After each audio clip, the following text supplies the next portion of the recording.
할아버지, 김밥도 드셔보세요. 맛있어요.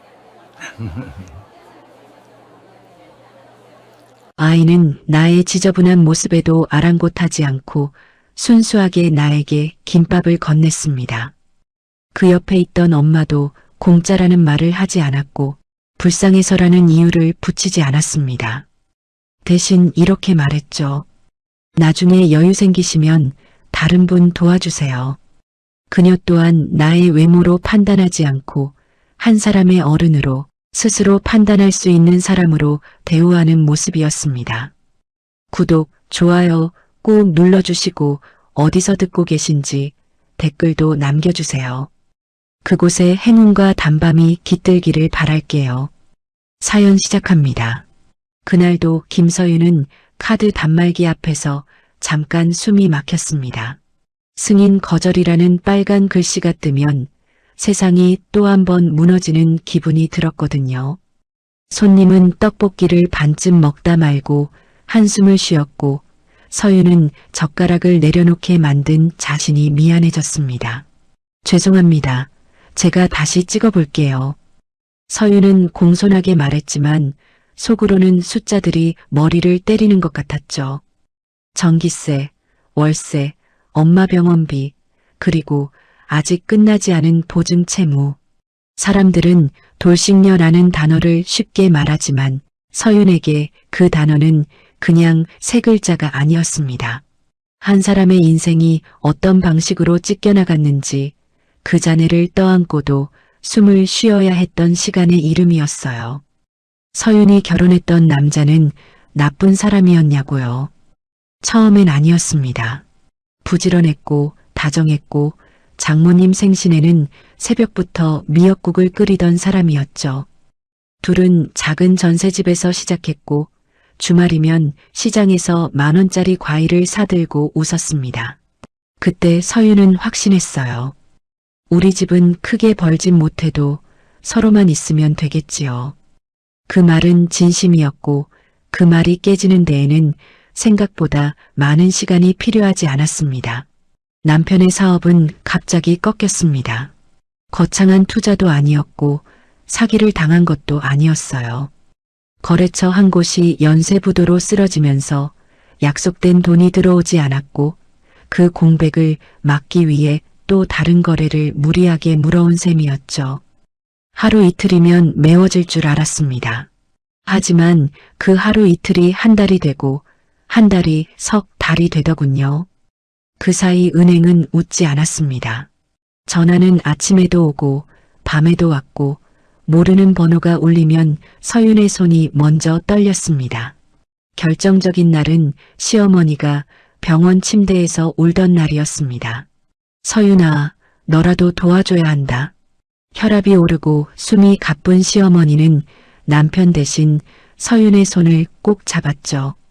그 옆에서 남편은 얼굴이 하얗게 질린 채로 말했습니다. 여보, 딱 한 번만. 보증만 서주면 돼. 나중에 내가 다 갚을게, 진짜로. 서윤은 그 말을 믿고 싶었습니다. 그때는 사랑이 아니라 책임이 더 크게 들렸으니까요. 시부모의 병원비가 밀리면 어르신들이 길로 나앉는다는 말이 귓가에 박혔고 직원들 월급이 못 나가면 그 집 아이들이 학교에서 도시락을 못 가져온다는 말이 가슴을 눌렀습니다. 서윤은 아내로서가 아니라 사람으로서 무너지지 않으려고 도장을 찍었습니다. 그 한 번의 도장이 서윤 인생의 바닥을 열어젖힌 문이었어요. 집이 먼저 사라졌습니다. 전세금은 바로 압류로 묶였고 적금은 해지되었고 보험은 중도 해약이 되었죠. 서윤은 계산이 빠른 편이었는데 그날만큼은 머리가 하얘졌습니다. 그래도 남편이 갚으면 되잖아라고 스스로를 달래보려 했지만 세상은 달래지지 않았습니다. 남편은 낮에는 금방 해결되라고 말했고 밤에는 술을 마셨습니다. 술은 사람을 웃게도 하지만 어떤 사람에게는 마음속 가장 못난 문을 열어버리더군요. 남편은 점점 말이 거칠어졌고 서윤이 늦게 들어오면 너도 나를 무시하냐라며 소리를 질렀습니다.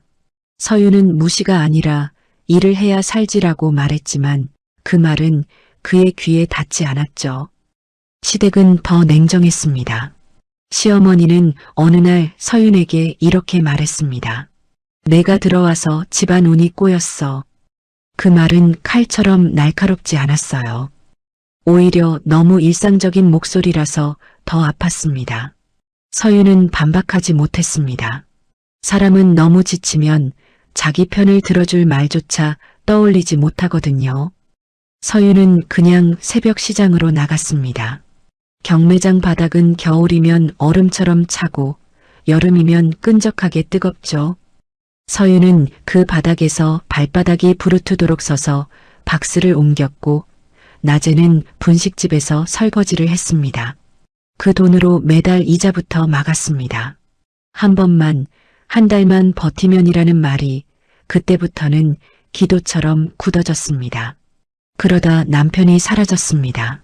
정확히 말하면 어느 날 집에 오지 않았고 다음 날도 오지 않았고 그 다음 날부터는 전화가 꺼져 있었습니다. 서윤은 처음엔 화를 내지 못했어요. 화는 에너지가 있어야 나오는 감정이니까요. 그저 불안 속에서 계단을 내려가며 혹시나 현관 앞에 남편이 앉아 있을까 문득 기대했죠. 하지만 현관 앞에는 독촉장이 먼저 쌓였습니다. 서윤 이름으로 된 종이들이 서윤을 대신해 숨을 쉬는 것 같았습니다. 그때 전화가 울렸습니다. 김서윤 씨 맞으시죠? 지난달 이자 아직 미납이시네요. 상대 목소리는 딱딱했고 서윤은 네 한마디를 꺼내는데도 목이 말랐습니다. 이번 주 안에 입금 없으면 방문 드릴 수밖에 없습니다. 서윤은 알겠습니다. 죄송합니다라고 대답했지만 죄송할 일이 뭐가 죄송한지도 모르겠더라고요. 옆에서 박말순 사장이 눈치를 주지 않으려 일부러 라디오 소리를 키웠습니다. 그 배려가 고마워서 서윤은 잠깐 고개를 숙였습니다. 실버세대 분들은 아실 거예요. 돈이 없어서가 아니라 돈 때문에 사람이 작아지는 느낌이 얼마나 서러운지 말입니다. 서윤의 친정어머니는 그 무렵 무릎 수술을 앞두고 있었습니다. 자식 걱정시키기 싫어서 통증을 숨기다가 결국 계단에서 주저앉았죠. 병원 복도에서 어머니가 말했습니다. 나는 괜찮다. 너는 너 살림부터 챙겨라. 서윤은 웃으며 괜찮아요. 엄마라고 했지만 속으로는 울컥했습니다.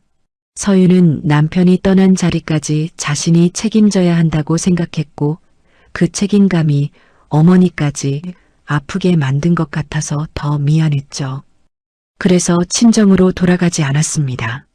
부모 집이 마지막 피난처라는 걸 알면서도 그 문턱에 빚이라는 짐을 올려놓고 싶지 않았던 겁니다.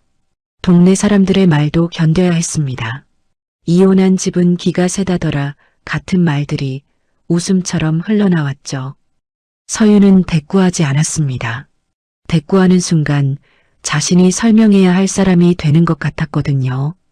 서윤은 그냥 일했습니다. 남의 시선이 무서워서가 아니라 일만이 자신을 무너지지 않게 붙들어줬으니까요.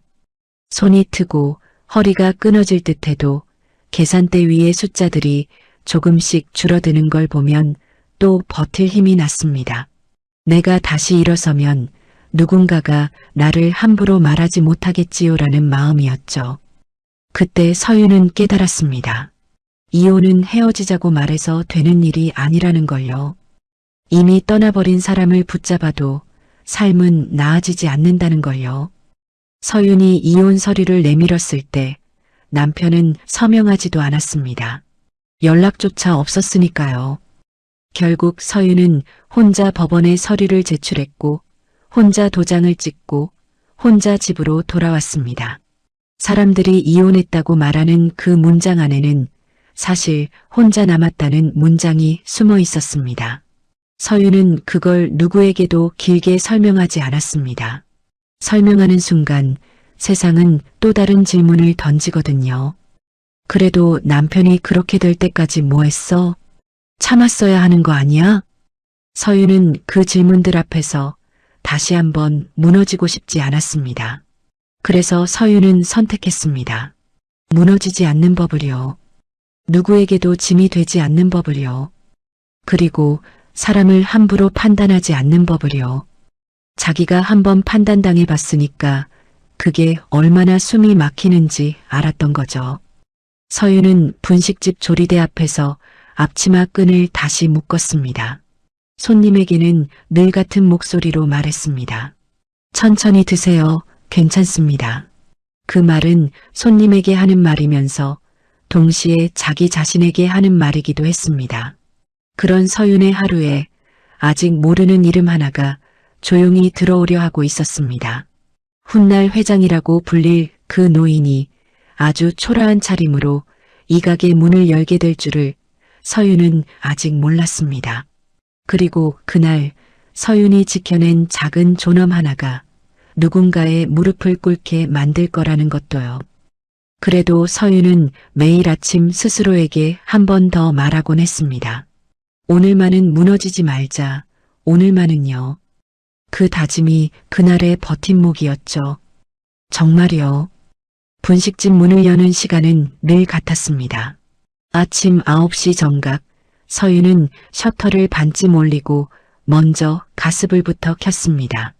불이 켜지는 소리를 들으면 마음이 조금 가라앉았거든요. 오늘도 하루가 시작됐다는 신호였고 아직은 버틸 수 있다는 증거 같았죠. 박말순 사장은 늘 그보다 먼저 나와 있었습니다. 허리가 굽었는데도 서윤보다 손이 빨랐고 말은 적었지만 눈은 유난히 따뜻했죠. 서윤아, 오늘은 국물 좀 진하게 잡아라. 어르신들 오실 시간이다. 서윤은 네 사장님하고 대답하며 다시마를 넣었습니다. 국물 맛은 늘 같아야 했고 사람 마음도 그랬으면 좋겠다고 서윤은 생각했죠. 점심시간이 가까워지면 가게는 금세 붐볐습니다. 근처 공사장에서 일하는 인부들, 병원 다녀오는 노인들, 학교 끝난 아이들까지 섞여 들어왔죠. 서윤은 손님 얼굴을 하나하나 기억하지는 못했지만 태도는 늘 같았습니다. 돈을 많이 쓰는 손님이나 1,000원짜리만 내는 손님이나 구분하지 않았습니다. 그 구분을 당해본 사람은 다시는 남을 그렇게 보고 싶지 않았으니까요. 어느 날 한 남자가 분식집 문 앞에서 한참을 서성이다 들어왔습니다. 서윤은 그를 처음 봤을 때 눈부터 봤습니다. 말이 적고 주변을 유심히 살피는 눈이었죠. 옷차림은 단정했지만 어딘가 익숙하지 않은 표정이었습니다. 주문 도와드릴까요? 서윤의 말에 남자는 잠깐 놀란 듯 하다가 고개를 끄덕였습니다. 떡볶이 하나 주세요. 그게 첫마디였습니다. 남자의 이름은 한지훈이었습니다. 그는 매주 같은 요일, 같은 시간에 나타났습니다. 늘 같은 메뉴를 시켰고 말수는 적었죠. 서윤은 그를 특별히 의식하지 않았습니다. 다만 계산할 때마다 정확히 잔돈을 챙기고 자리를 깔끔하게 정리하는 모습이 눈에 들어왔을 뿐이었죠. 어느 날은 국물이 튀었는데도 휴지로 테이블을 닦아놓고 나갔습니다.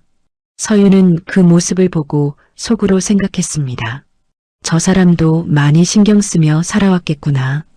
지우는 처음엔 서윤에게 말을 걸지 않았습니다. 괜히 말을 섞으면 부담이 될까 봐서였죠. 그는 이 가게가 좋았습니다. 음식 때문이 아니라 이상하게 마음이 편했거든요. 여기서는 누가 자신을 판단하지 않는 것 같았습니다. 회사에서는 늘 성과로 평가받고 집에서는 아버지의 기대라는 무게를 지고 살았지만 이 분식집 안에서는 그냥 떡볶이를 먹는 손님 하나일 뿐이었죠. 어느 날 지우는 계산대 앞에서 조심스럽게 말을 꺼냈습니다. 사장님 아니, 혹시 오늘은 좀 바쁘세요? 서윤은 고개를 들고 웃었습니다. 항상 바쁘죠. 그 웃음에 지우는 이상하게 마음이 놓였습니다. 아, 그럼 괜히 여쭤봤네요. 그날 이후 지우는 조금씩 말을 늘려갔습니다. 날씨 이야기, 동네 공사 이야기, 그런 사소한 것들이었죠. 서윤은 자신의 이야기를 먼저 꺼내지 않았습니다. 그건 숨기기 위해서가 아니라 설명하지 않기 위해서였죠. 사람들은 질문을 할 때 이미 답을 정해두고 묻는 경우가 많았으니까요. 왜 이혼했어요? 라는 질문 뒤에는 늘 그래도 참지 그랬어라는 말이 붙어왔습니다. 서윤은 더 이상 자신의 시간을 그 말들에 쓰고 싶지 않았습니다. 지훈이 처음으로 조심스럽게 묻던 날도 서윤은 잠깐 망설였습니다. 혹시 실례가 안 된다면요? 서윤은 손을 멈추고 지훈을 봤습니다. 괜찮아요. 실례면 제가 안 대답하면 되니까요. 그 말에 지훈은 웃었습니다. 여기 오면요, 이상하게 사람을 존중받는 느낌이 들어요. 그 한마디에 서윤은 가슴이 살짝 저릿했습니다. 자기가 지켜온 태도가 누군가에게는 위로가 되고 있다는 사실이요. 둘은 급하게 가까워지지 않았습니다. 서윤은 누군가에게 기대는 법을 다시 배우는 중이었고, 지훈은 누군가를 판단하지 않는 관계가 얼마나 소중한지 처음 알던 중이었죠. 서윤은 지훈이 재벌가의 아들이라는 걸 몰랐습니다. 지훈도 일부러 말하지 않았습니다. 그는 여기서만큼은 이름 뒤에 붙는 조건 없이 잊고 싶었거든요. 그날 저녁 지훈은 집에 돌아가 아버지 한도식과 마주 앉았습니다. 식탁 위에는 늘 그렇듯 반찬이 많았지만 대화는 적었습니다. 아버지, 지훈이 말을 꺼내자 한도식은 신문을 접지도 않은 채 대답했습니다. 말해. 결혼 생각이 있습니다. 그 말에 신문이 천천히 내려왔습니다. 상대는 누구냐? 제가 사랑하는 사람입니다. 한도식은 그 말이 마음에 들지 않았습니다. 사랑이라는 말은 그의 인생에서 늘 손해를 불러오는 단어였으니까요. 배경은 성격이 좋습니다. 과거는 지훈은 잠시 숨을 골랐습니다. 돌싱입니다. 그 순간 공기가 달라졌습니다. 한도식의 얼굴에서 미세하게 미소가 사라졌죠. 그에게 돌싱은 선택이 아니라 흠이었습니다. 한번 실패한 사람은 또 실패할 수 있다고 믿었으니까요. 사람은 실패로 판단되지 않습니다. 지훈은 처음으로 아버지에게 그렇게 말했습니다. 한도식은 아무 대답도 하지 않았습니다. 하지만 그 침묵 속에서 이미 하나의 결심이 자라고 있었습니다. 그날 밤 서윤은 분식집 불을 끄며 생각했습니다. 오늘도 무너지지 않았다고요. 그리고 누군가에게 자신도 모르게 작은 숨쉴 공간이 되어주고 있었다는 사실을요. 서윤은 몰랐습니다. 자신이 지켜온 이 태도가 곧 누군가의 오래된 믿음을 시험하게 될 줄은요. 그리고 그 시험이 아주 다른 결말로 이어질 거라는 것도요. 한도식의 하루는 늘 비슷하게 흘러갔습니다. 아침 6시 눈을 뜨면 가장 먼저 창밖을 봤고 그 다음에는 비서가 정리해둔 일정표를 확인했습니다. 몸은 늙었지만 세상은 여전히 숫자로 움직인다고 믿는 사람이었죠. 사람도 마찬가지였습니다. 어떤 집안인지, 어떤 이력이 있는지, 실패한 적은 없는지, 그것들이 곧 그 사람의 값이라고 생각하며 살아왔습니다. 지훈이 어린 시절부터 그랬습니다. 아들이 넘어지면 한도식은 먼저 물었습니다. 왜 넘어졌지? 아프냐고 묻기 전에 원인을 따졌죠. 실수는 반복되면 안 되고 약점은 드러내면 안 된다고 가르쳤습니다. 지훈은 그런 아버지 밑에서 자라며 자연스럽게 설명하는 사람이 되었습니다. 늘 이해시키려 애썼고 늘 납득받아야 안심할 수 있었죠. 그날 저녁도 다르지 않았습니다. 지훈은 식탁 앞에서 손을 가지런히 모았습니다. 아버지, 오늘 말씀드릴 게 있습니다. 한도식은 고개를 끄덕였지만 눈은 신문 위에 머물러 있었습니다. 결혼 생각이 있습니다. 그 말에 신문이 아주 천천히 접혔습니다. 한도식은 지훈을 똑바로 바라봤습니다. 그 시선에는 반가움보다 계산이 먼저 담겨 있었죠. 나이는 저보다 3살 많습니다. 직업은 지금은 분식집에서 일합니다. 그 순간 한도식의 미간이 아주 미세하게 찌푸려졌습니다. 지금은 그 말 속에는 앞으로 도라는 뜻이 숨어 있었습니다. 지우는 그걸 모르지 않았습니다. 결혼은 처음인가? 지우는 잠시 숨을 골랐습니다. 이 질문이 나올 걸 알고 있었지만 막상 입 밖으로 꺼내야 하는 순간은 늘 무거웠습니다. 아닙니다. 이혼했습니다. 한도식의 얼굴이 굳어졌습니다. 그에게 돌싱이라는 단어는 설명이 끝난 사람을 뜻했습니다. 이미 실패가 증명된 존재라는 의미였죠. 이유는? 지우는 짧게 대답하지 않았습니다. 서윤의 시간을 함부로 요약하고 싶지 않았거든요. 도망친 게 아닙니다. 책임지다 혼자 남겨졌습니다. 그 말에 한도식은 코웃음을 쳤습니다. 세상에 혼자 남겨지는 사람이 어디 있냐? 결국 선택이야. 지훈의 손이 살짝 떨렸습니다. 그는 회의실에서도 수십 명 앞에서도 떨리지 않던 사람이었지만 아버지 앞에서는 여전히 12살 아이처럼 작아졌습니다. 그래도 이번만큼은 물러서고 싶지 않았습니다. 아버지, 사람은 상황으로만 판단할 수 없습니다. 그 사람이 어떻게 버텨왔는지를 봐야 합니다. 한도식은 한동안 아무 말도 하지 않았습니다. 그 침묵은 분노보다 더 무거웠습니다.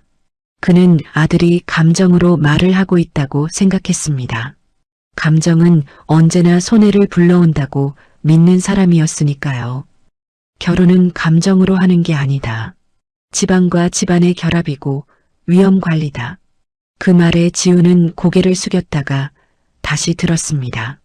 아버지는 늘 사람을 숫자로만 보셨습니다. 그래서 성공하신 건 인정합니다. 하지만 저는 그렇게 살고 싶지 않습니다. 그 말은 지훈 인생에서 가장 큰 반항이었습니다. 한도식은 그제야 아들을 다시 봤습니다. 자신의 그림자처럼 따라오던 아들이 아니라 다른 선택을 하려는 한 사람으로 말이죠. 그 여자는 내 인생을 망칠 수도 있다. 한도식의 말은 걱정처럼 들렸지만 사실은 경고였습니다. 지우는 고개를 저었습니다. 아니요. 그 사람은 이미 인생이 무너진 자리에 다시 서본 사람입니다. 그걸 아는 사람은 쉽게 다른 사람 인생을 망치지 않습니다. 그날 밤 한도식은 잠을 이루지 못했습니다. 아들의 말이 자꾸 귀에 남았거든요. 책임지다 혼자 남겨졌다는 문장이 왠지 모르게 마음을 긁었습니다. 그는 오래전 자신이 가난하던 시절을 떠올렸습니다. 그때도 사람들은 실패한 그를 쉽게 판단했죠. 그 기억이 불편해서 그는 더 냉정해졌는지도 모릅니다. 결국 한도식은 결심합니다. 말로 듣는 건 믿지 않겠다고요. 직접 보고 판단하겠다고요. 사람은 위기 앞에서 본색이 드러난다는 자신이 평생 붙들고 살아온 방식을 다시 꺼내듭니다. 그는 비서에게 아무 말도 하지 않았습니다. 낡은 점퍼를 꺼내 입고 신발장을 뒤져 가장 오래된 구두를 신었습니다. 지갑에는 일부러 지폐를 넣지 않았습니다. 동전 몇 개만 주머니에 넣은 채 거울을 봤습니다. 초라한 노인이 거기 서 있었습니다. 한도식은 중얼거렸습니다. 사람은 시험해 보면 안다. 그 말이 옳다는 걸 증명하려고 그는 조용히 집을 나섰습니다. 아직은 모르는 채로요. 그 시험이 자신을 가장 먼저 무너뜨리게 될 거라는 사실을 말입니다. 한도식은 차를 몰지 않았습니다. 기사도 부르지 않았고 비서에게 행선지를 남기지도 않았습니다. 그는 일부러 지하철을 탔습니다. 사람들 틈에 섞이면 자신이 얼마나 오래 이 세계의 바깥에 서 있었는지 더 분명히 보일 것 같았거든요. 손잡이를 잡은 노인의 손은 생각보다 쉽게 흔들렸고 그 작은 흔들림이 한도식의 기분을 묘하게 만들었습니다. 젊었을 때 그는 흔들릴 틈이 없었습니다. 하루라도 멈추면 굶는다는 걸 알았으니까요. 그때 그는 배웠습니다.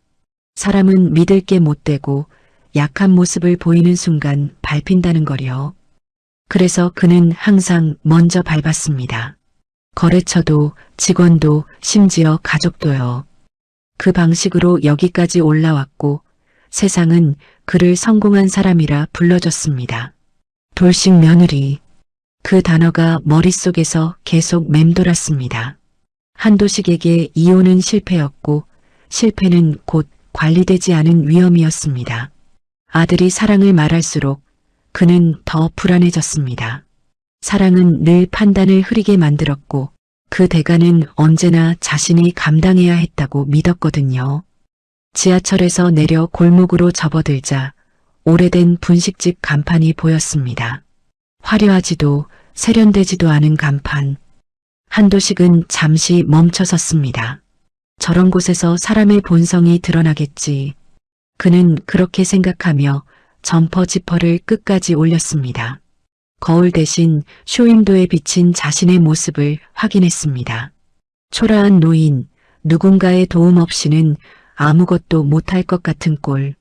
그 모습이 마음에 들었습니다. 시험하기에 충분하다고 느꼈으니까요. 분식집 문을 열기 전 한도식은 주머니 속 동전을 다시 세어봤습니다. 1,000원짜리 하나, 500원 2개, 100원 몇 개. 딱 모자란 금액이었습니다.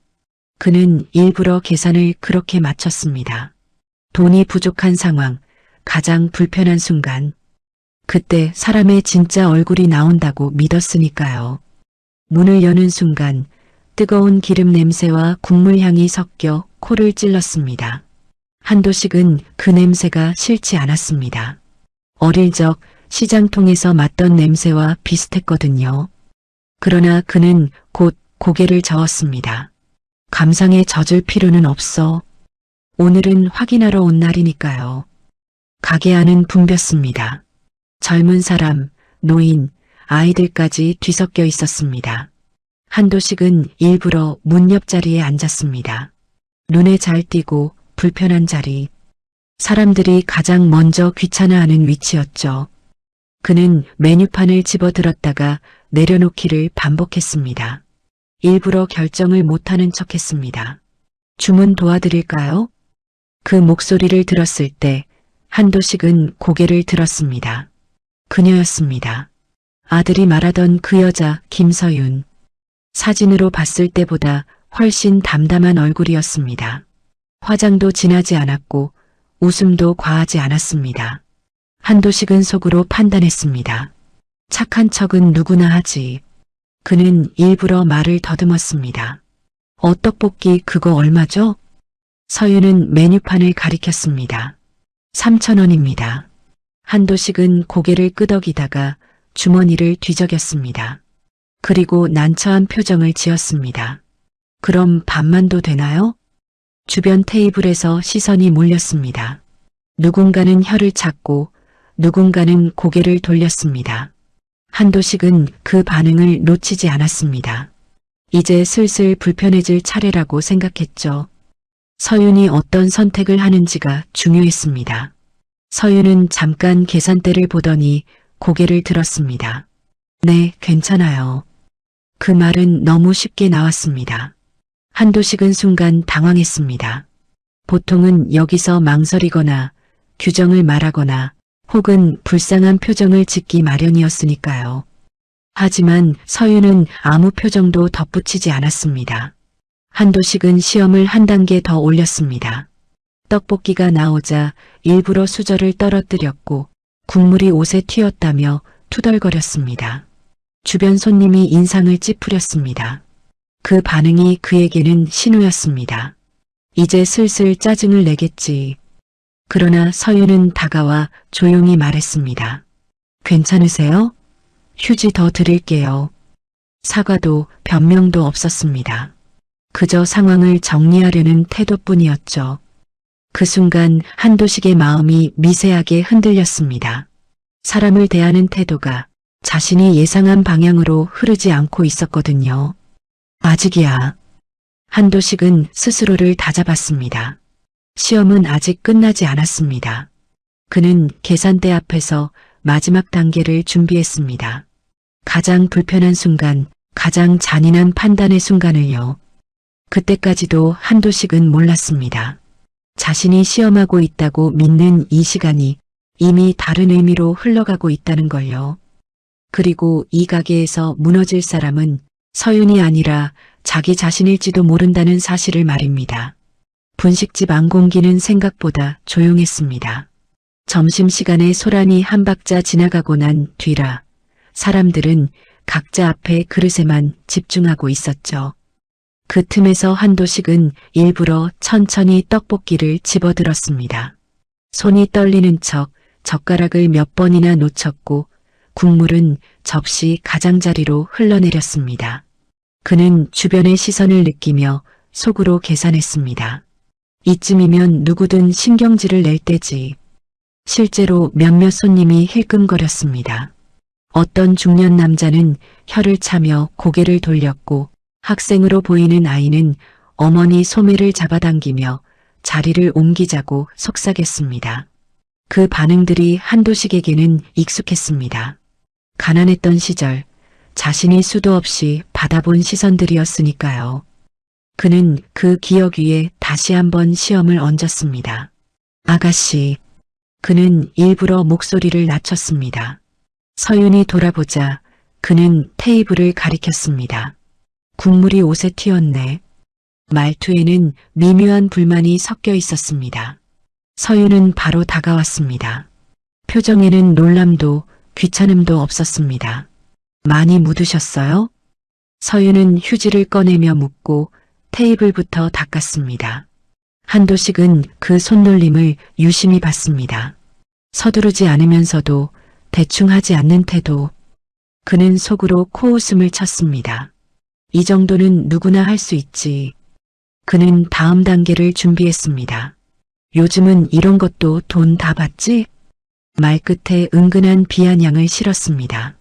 주변 테이블에서 누군가 숨을 들이켰습니다. 분위기가 묘하게 굳어졌죠. 이제야 시험다운 상황이 만들어졌다고 한도식은 느꼈습니다. 서윤은 잠시 그의 얼굴을 봤습니다. 길지 않은 시간이었지만 한도식은 그 시선이 마음에 걸렸습니다. 평가받는 느낌이 아니라 이 사람은 왜 이렇게 말할까를 생각하는 눈이었거든요. 서윤은 고개를 끄덕이며 말했습니다. 네, 봤습니다. 그리고 덧붙였습니다. 그래도 불편하시면 말씀 주세요. 그 대답은 공격도 변명도 아니었습니다. 그저 사실을 말하고 선택을 맡기는 태도였죠. 한도식은 순간 말문이 막혔습니다.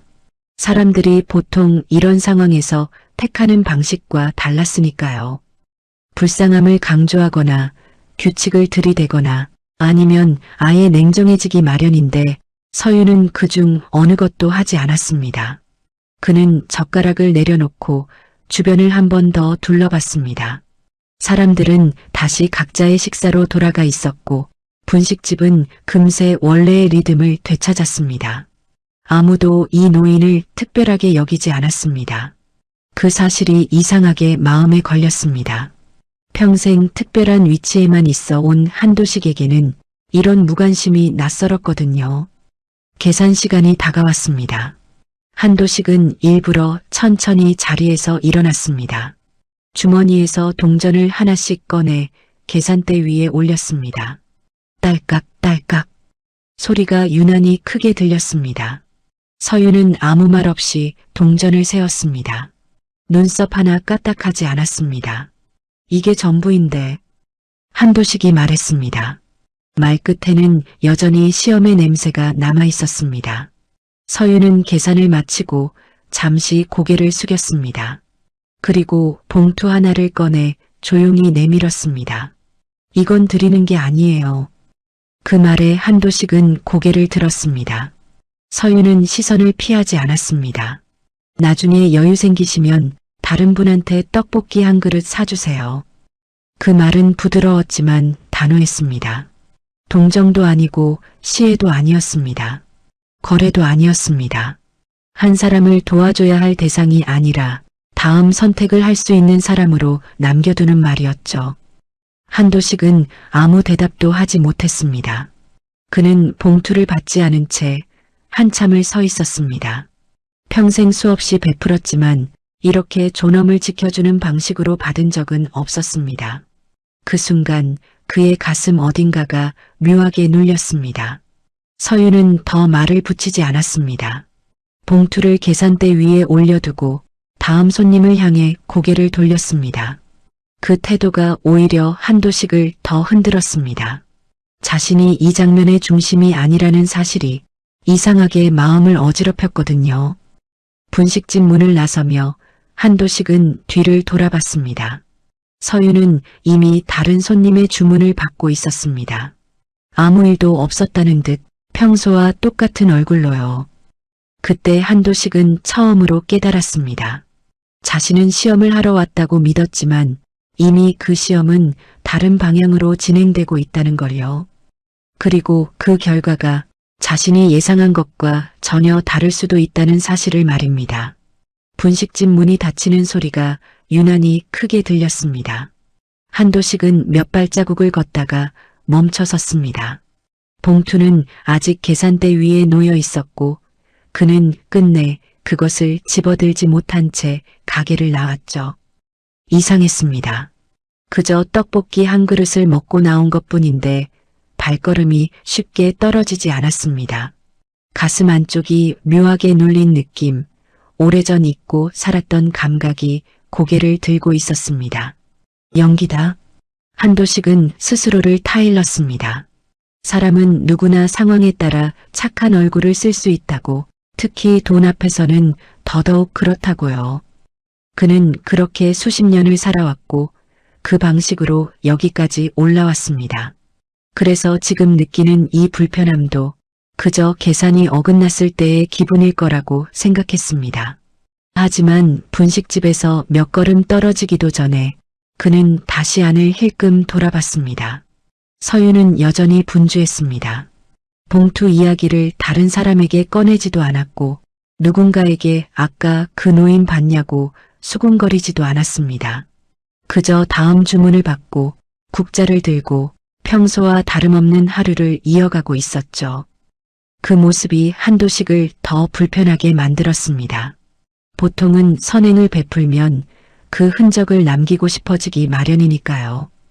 자기 마음이 얼마나 착했는지, 자기가 얼마나 인내했는지 그걸 누군가는 알아주길 바라게 되죠.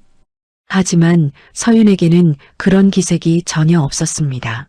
한도식은 골목 벤치에 잠시 앉았습니다. 숨을 고르기 위함이라는 핑계를 댔지만 사실은 마음을 정리할 시간이 필요했기 때문입니다. 그는 자신의 인생을 되짚어봤습니다.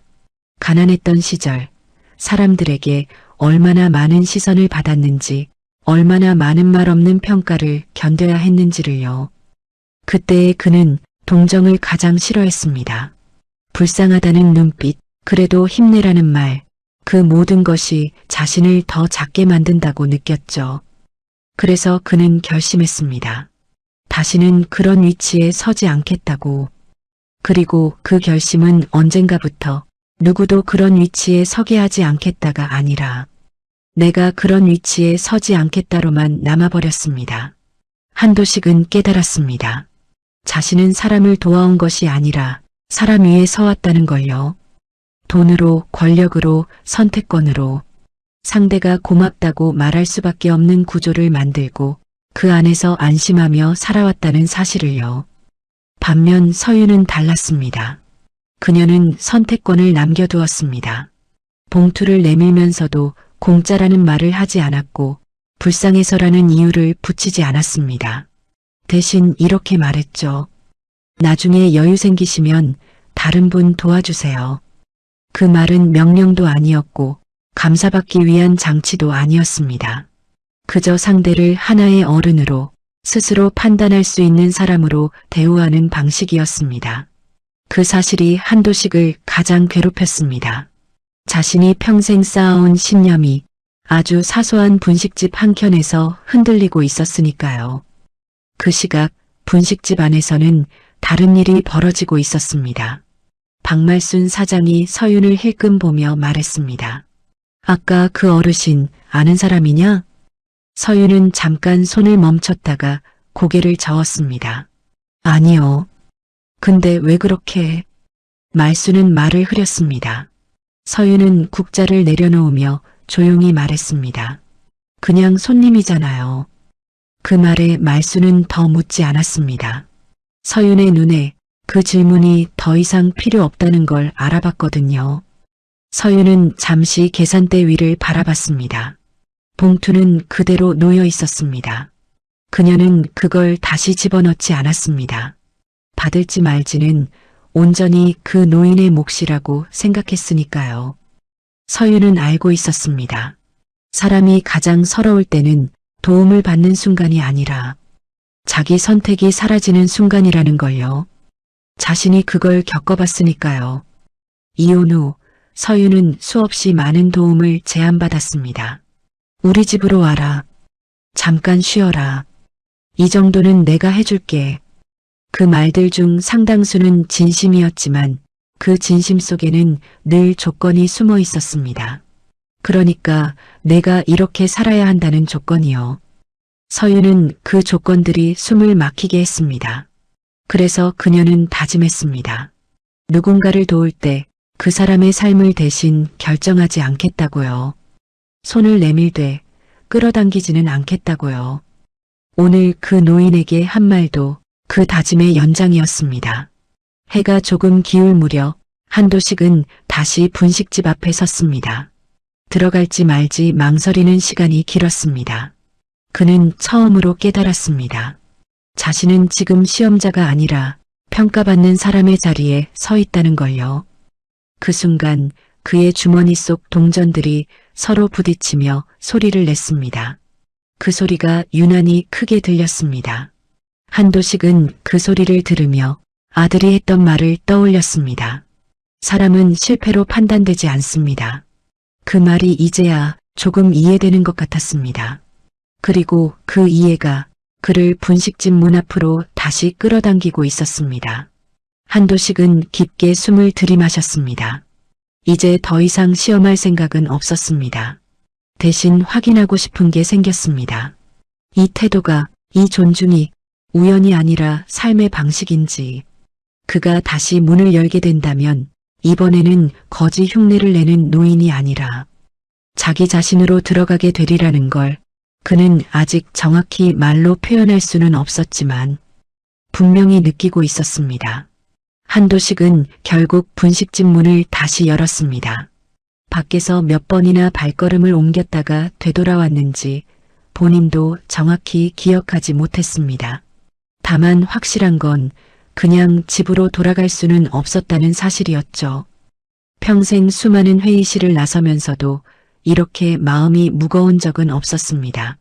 결론이 나지 않은 채 끝나는 자리는 늘 불쾌했지만 이번엔 불쾌함보다 낯선 감정이 더 컸습니다. 마치 오래전 잊어버린 무언가를 갑자기 다시 떠올린 사람처럼요. 문을 열자 분식집 안은 아까와 크게 다르지 않았습니다. 기름 냄새, 국물 냄새, 그리고 사람들 말소리가 섞여 있었고 서윤은 계산대 안쪽에서 주문을 받고 있었습니다. 그녀는 한도식을 보자 잠깐 시선을 마주쳤지만 놀라지도 반색하지도 않았습니다. 그저 고개를 살짝 끄덕였을 뿐이죠. 그 태도가 오히려 한도식을 더 긴장하게 만들었습니다.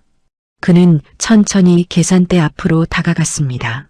아까와는 달리 이번에는 주머니 속 동전들을 미리 꺼내 쥐고 있었습니다. 손바닥 위에서 동전들이 부딪히며 작은 소리를 냈습니다.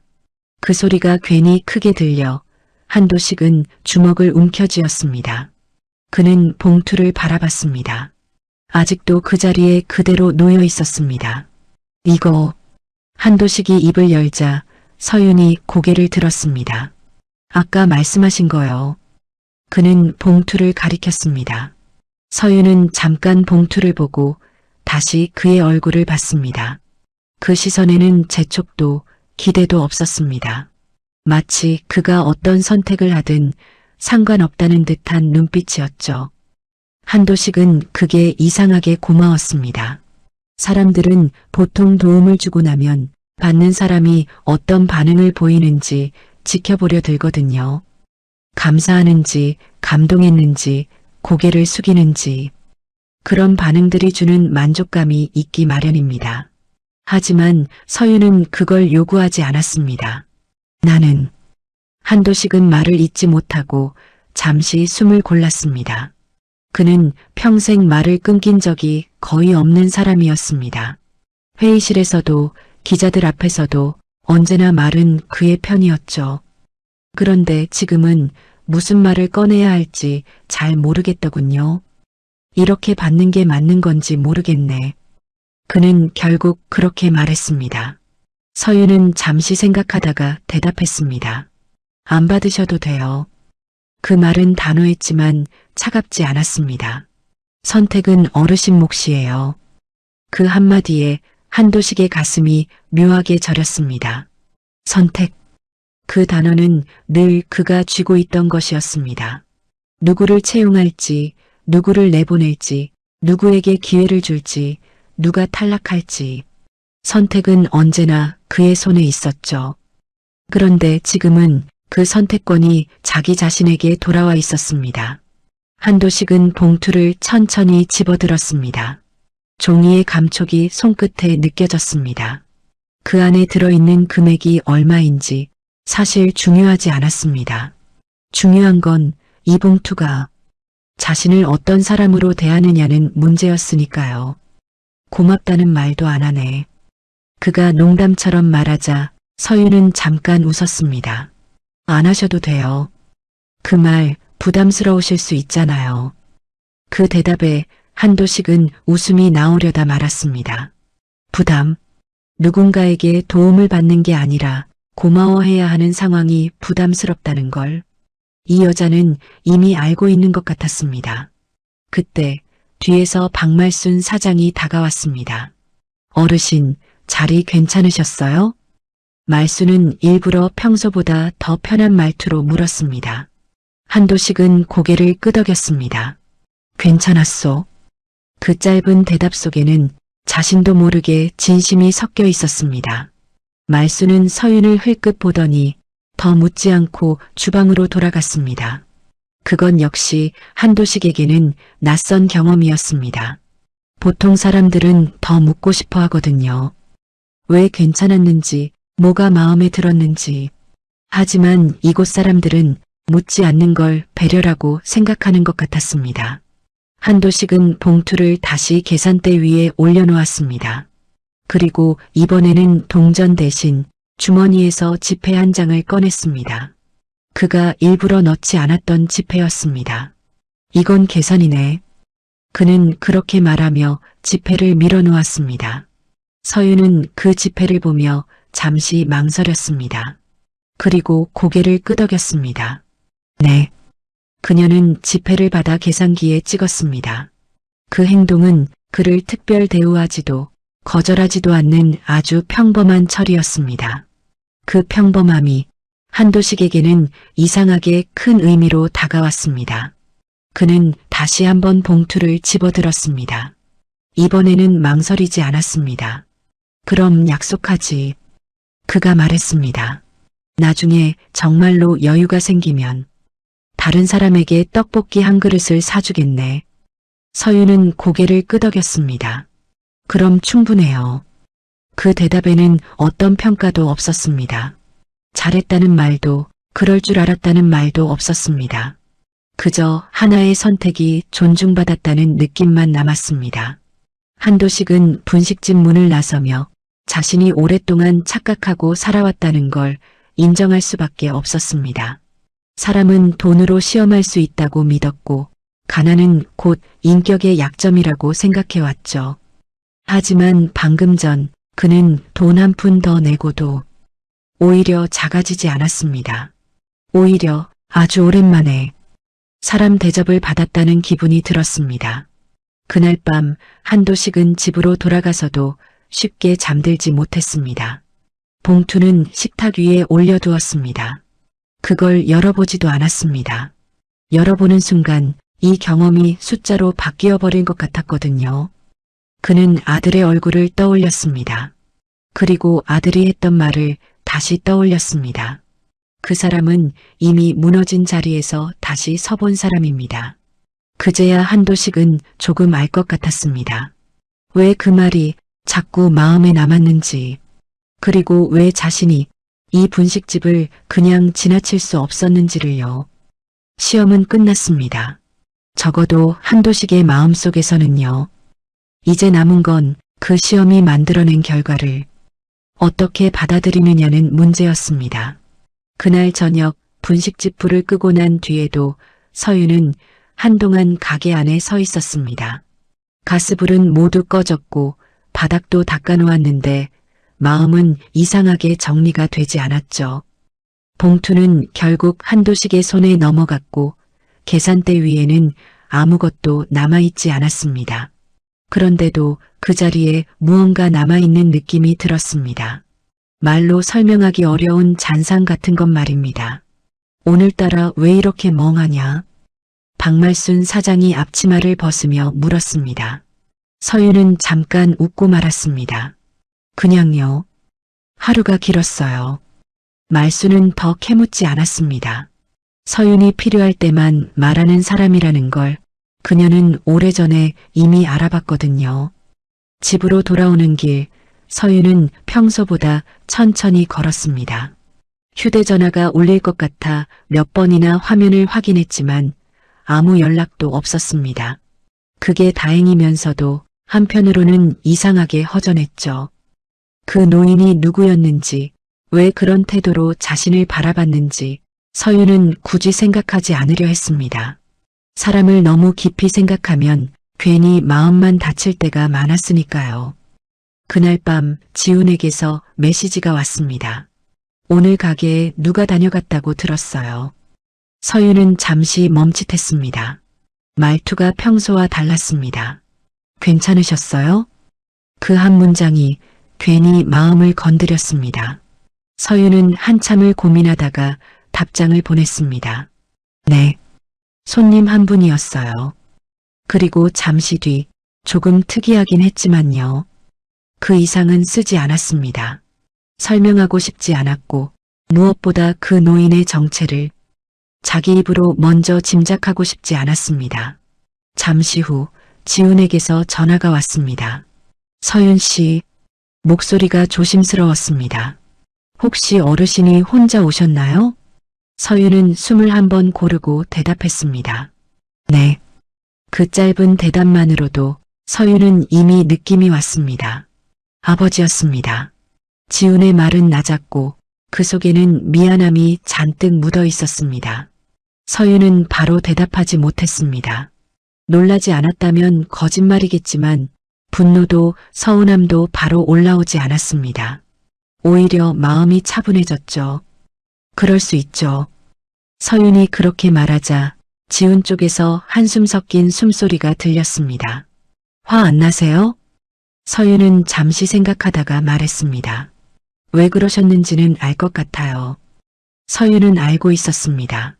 사람은 누군가를 받아들이기 전에 먼저 자기 기준으로 확인하려 든다는 걸요. 자신도 그런 시선을 수없이 받아왔으니까요. 지훈은 조심스럽게 물었습니다. 아버지가 무례하진 않으셨어요?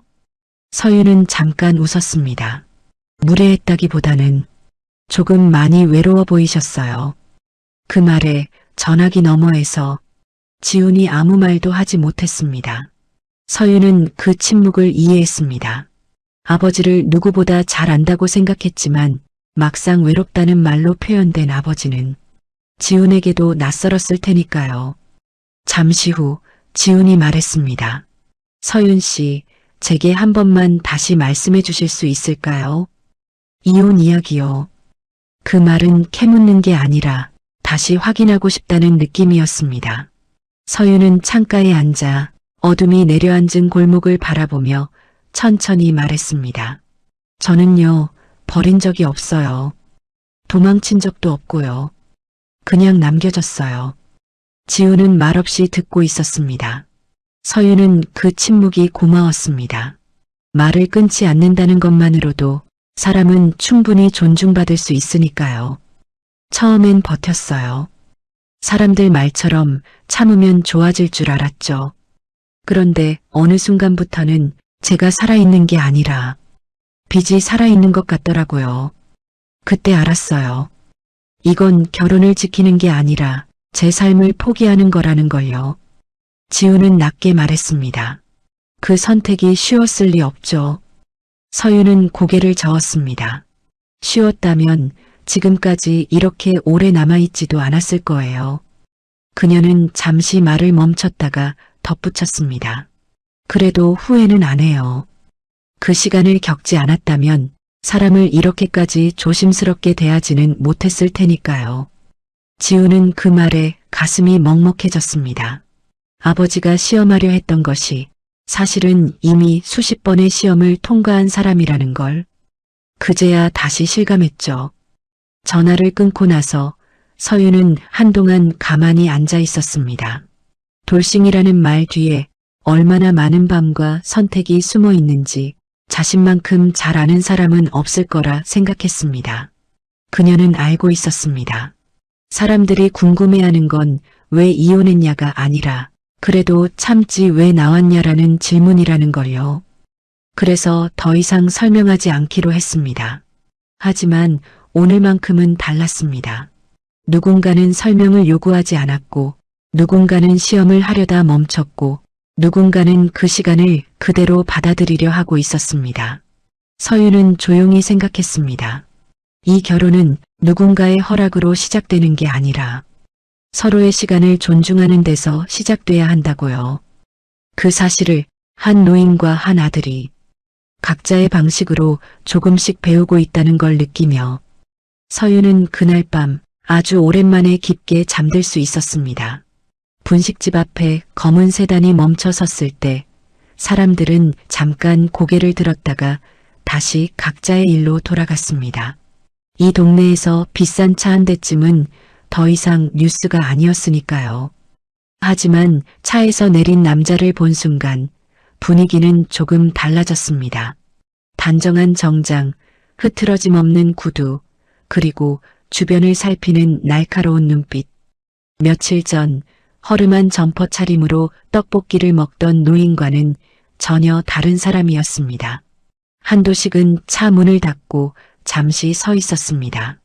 분식집 간판을 올려다보며 그 아래서 무슨 말을 해야 할지 정리하려 애썼죠.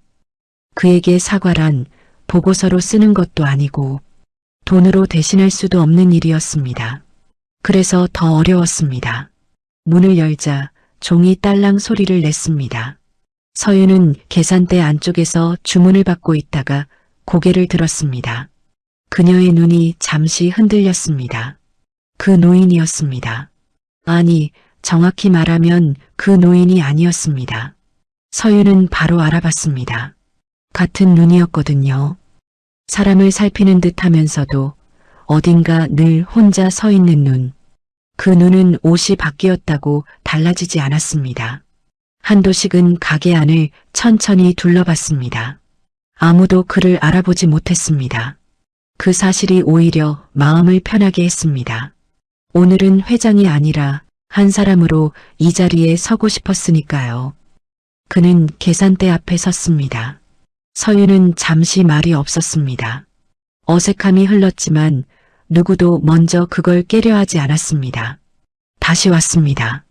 한도식이 먼저 입을 열었습니다. 서유는 고개를 끄덕였습니다. 네. 그 한마디에는 놀람도 반가움도 없었습니다. 그저 손님을 대하는 태도 그대로였습니다. 한도식은 그 태도에 잠깐 숨이 막혔습니다. 사람들은 보통 이렇게 다시 나타나면 뭔가를 기대합니다. 사과를 하거나 변명을 하거나 아니면 최소한 설명을 요구하죠. 하지만 서유는 아무것도 묻지 않았습니다. 자리에 앉으실래요? 서윤이 말했습니다. 한도식은 고개를 저었습니다. 아니요. 잠깐이면 됩니다. 그는 두 손을 가지런히 모았습니다. 그 모습은 회의실에서 결정을 내리던 사람의 자세가 아니었습니다. 오히려 오래 망설임 끝에 무언가를 내려놓으려는 사람의 태도였죠. 그날 무례했습니다. 그의 목소리는 낮았고 가게 안의 소음에 묻혀 더 작게 들렸습니다. 사람을 시험하려 들었습니다.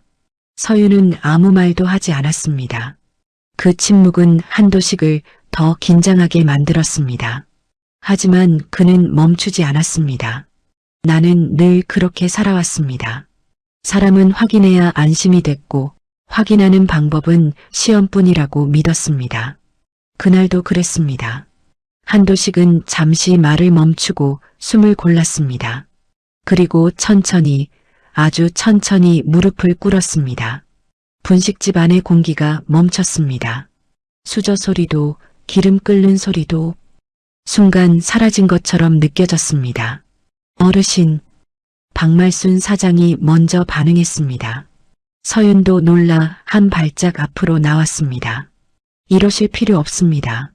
하지만 한도식은 고개를 들지 않았습니다. 바닥을 바라본 채 말했습니다. 필요합니다. 그 한마디에는 고집도 체면도 없었습니다.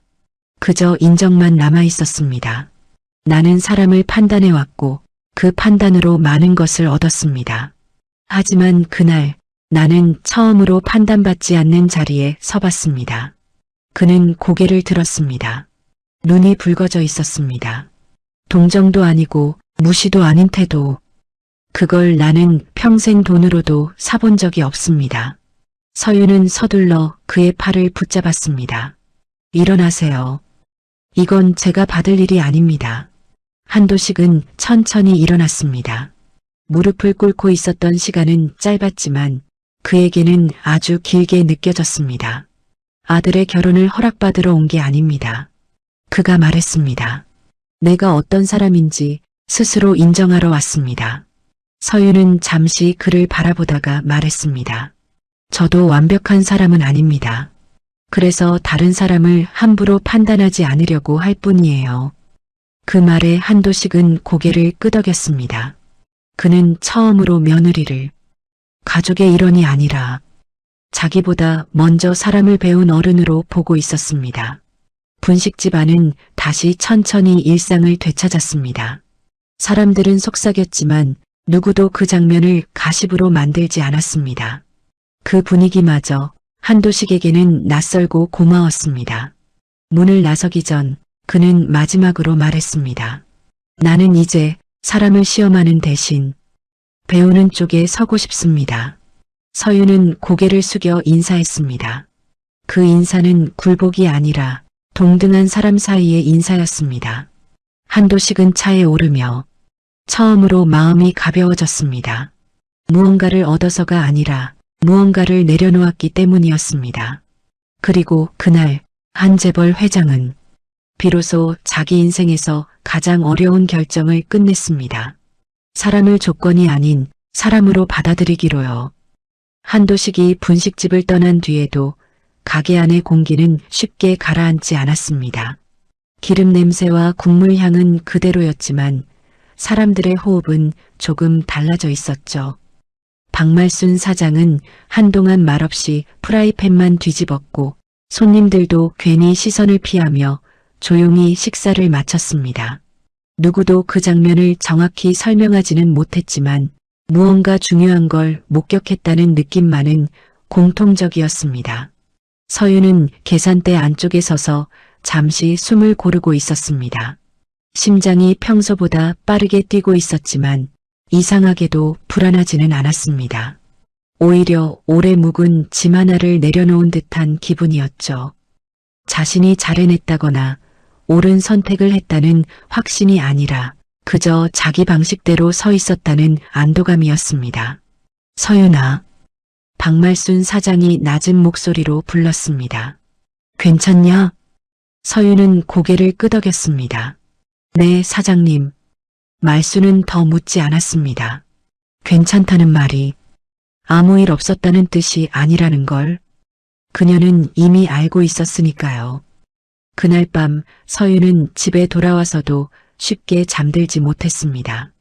분식집 형광등 아래서 보았던 한도식의 얼굴이 자꾸 떠올랐거든요.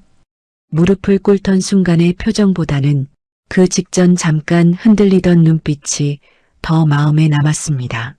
사람이 무너질 때가 아니라 자기 방식을 내려놓으려 할 때 보이는 얼굴 말입니다.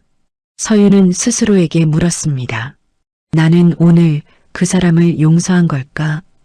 곧 고개를 저었습니다.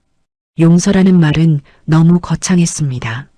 그녀는 그저 자기 삶을 함부로 해석하지 못하게 했을 뿐이었죠. 그게 전부였습니다.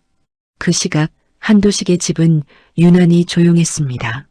대저택에 불은 여러 개 켜져 있었지만 어느 방에서도 사람 소리는 나지 않았습니다.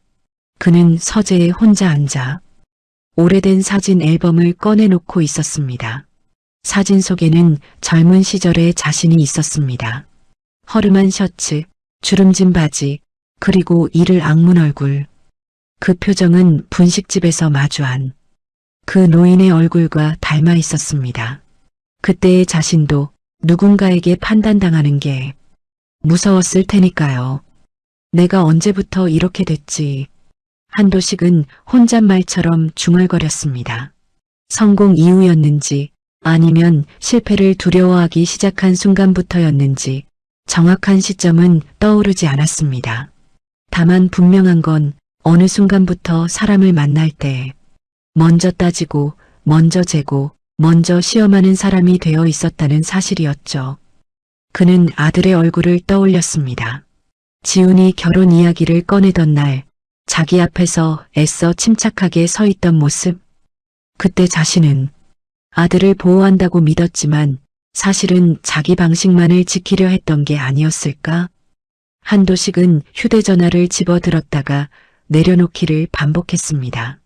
사과라는 말은 회의실에서도 협상 테이블에서도 수없이 사용해온 단어였지만 아들에게 쓰려니 유난히 무거웠습니다. 잠시 후 그는 결국 전화를 걸었습니다. 지훈아. 아들의 목소리가 수화기 너머에서 들려왔습니다. 아버지, 오늘 분식집에 다녀왔다. 짧은 침묵이 흘렀습니다. 알고 있습니다. 지훈의 목소리는 차분했습니다. 서윤 씨에게 들었습니다. 한도식은 그 말에 괜히 목이 메었습니다. 아들은 이미 모든 걸 알고 있었고 그럼에도 기다리고 있었던 셈이었으니까요. 부끄러운 짓을 했다. 한도식이 말했습니다. 사람을 시험했다. 지훈은 바로 대답하지 않았습니다. 그 침묵 속에는 비난도 옹호도 없었습니다. 그래서요. 지훈이 조심스럽게 말했습니다. 지금은 어떻게 생각하세요? 한도식은 잠시 창밖을 보았습니다. 어둠 속에서 정원등이 조용히 빛나고 있었습니다. 그 사람은 그는 말을 고르다 천천히 이었습니다. 나보다 먼저 사람을 배운 것 같더구나. 그 말에 지훈은 아무 말도 하지 않았습니다. 하지만 한도식은 느낄 수 있었습니다. 수화기 너머에서 아들이 아주 조용히 숨을 내쉬고 있다는 걸요.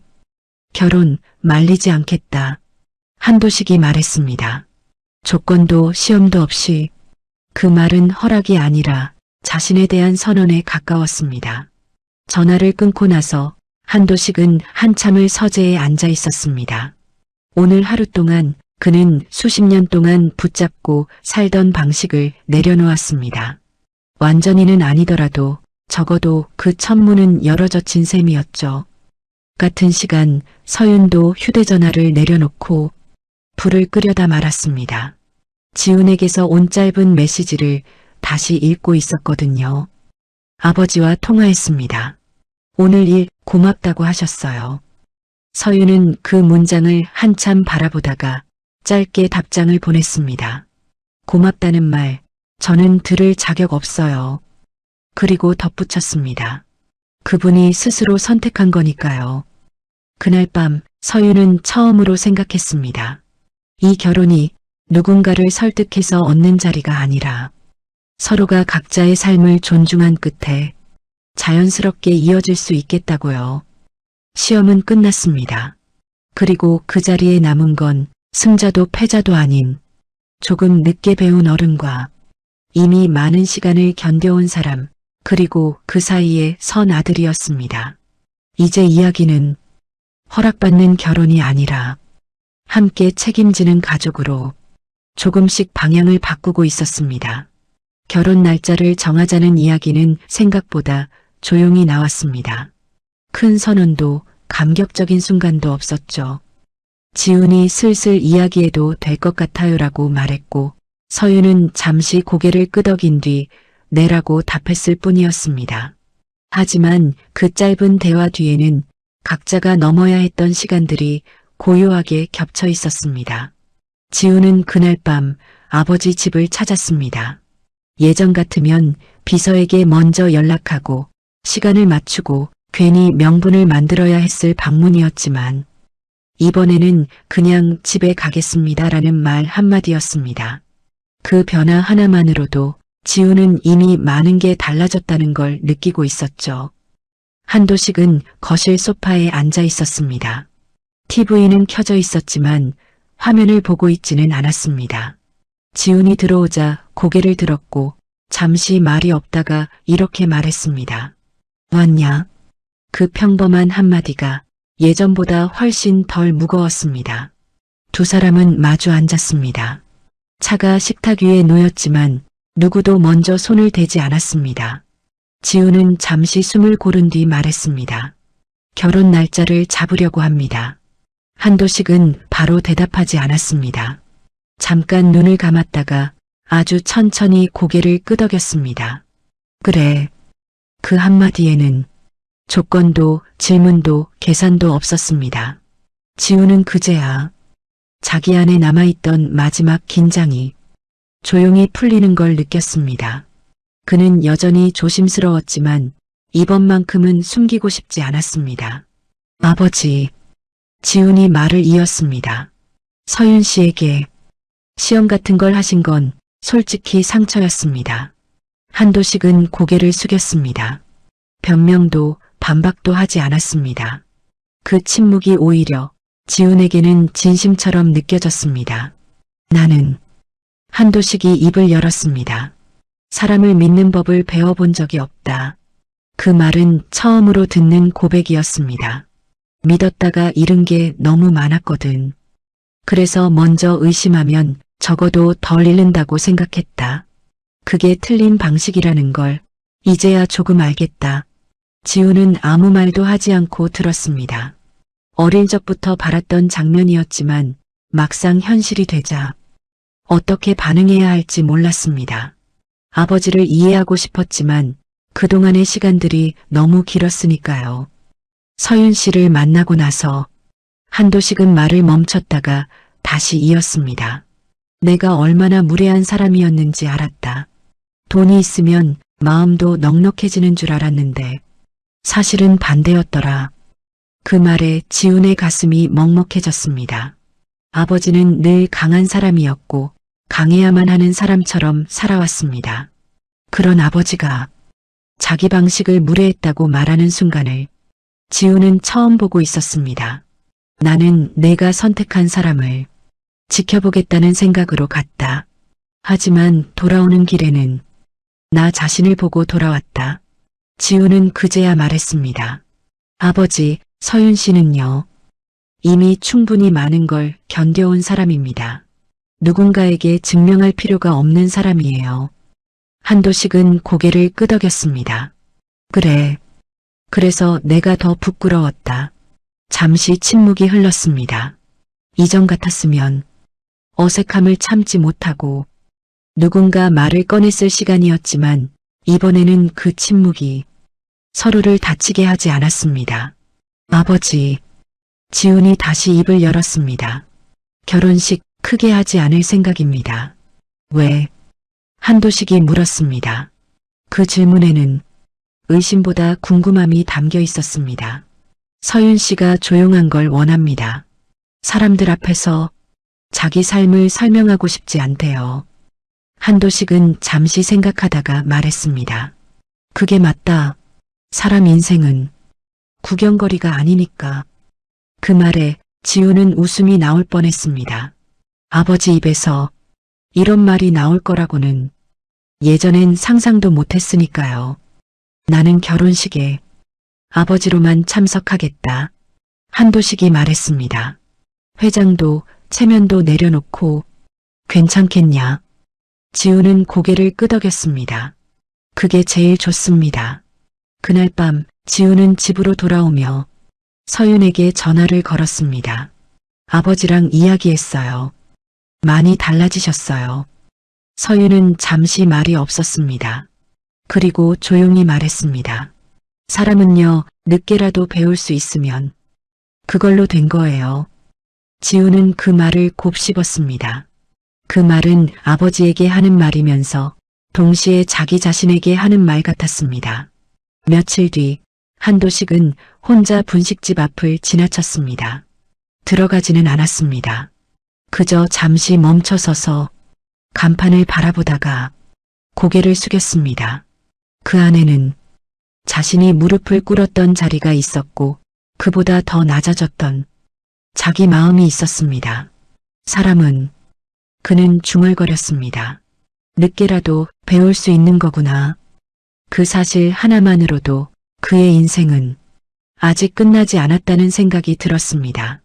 결혼식 날 아침 서윤은 생각보다 일찍 눈을 떴습니다. 긴장해서라기보다는 오랜만에 마음이 고요했기 때문이었죠. 창문 사이로 들어오는 햇빛이 유난히 부드러웠고 그 빛이 오늘 하루를 서두르지 말라고 말해주는 것 같았습니다. 서윤은 잠시 침대에 앉아 숨을 고르며 생각했습니다. 오늘은 증명하지 않아도 되는 날이구나. 결혼식은 크지 않았습니다. 호텔도 대형 연회장도 아니었고 화려한 꽃 장식도 없었습니다. 동네에서 오래된 작은 예식장이었고 하객 수도 많지 않았습니다. 서윤이 원했던 건 단 하나였습니다. 자기 삶을 설명하지 않아도 되는 자리, 축하받되 평가받지 않는 자리 말입니다. 지우는 정장을 입고 서윤을 기다리고 있었습니다. 그의 표정에는 긴장보다 책임감이 더 많이 담겨 있었습니다. 괜찮아요?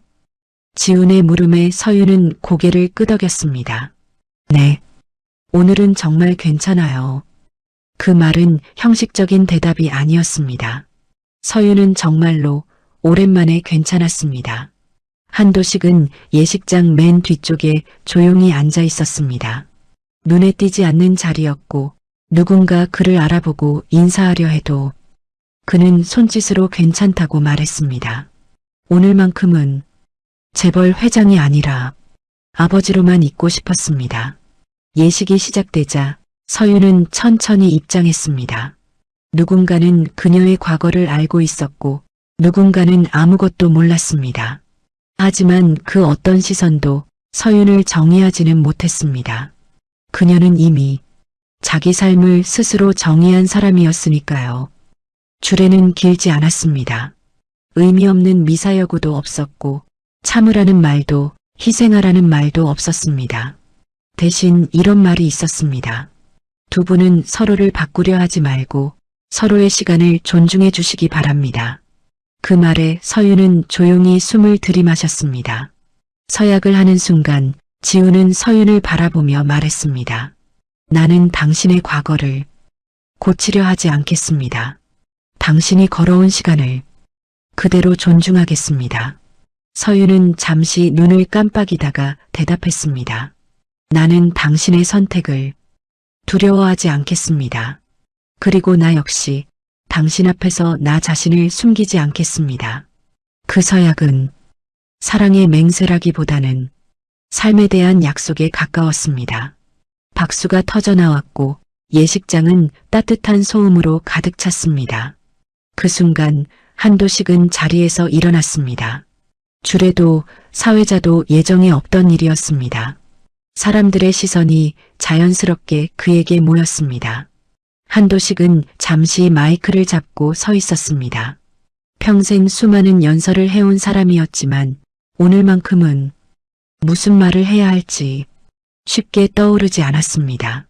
저는 그가 천천히 말문을 열었습니다.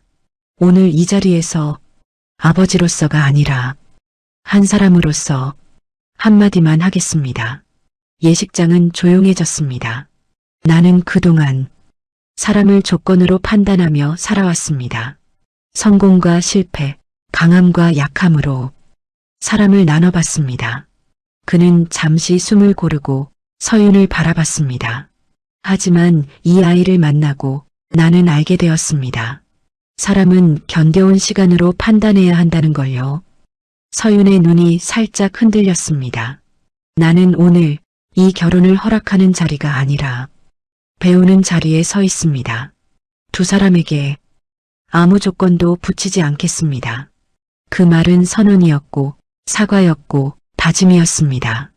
한도식은 고개를 숙였습니다. 깊지 않았지만 분명한 인사였습니다. 서윤도 고개를 숙여 인사했습니다. 그 인사는 위아래가 없는 동등한 인사였습니다.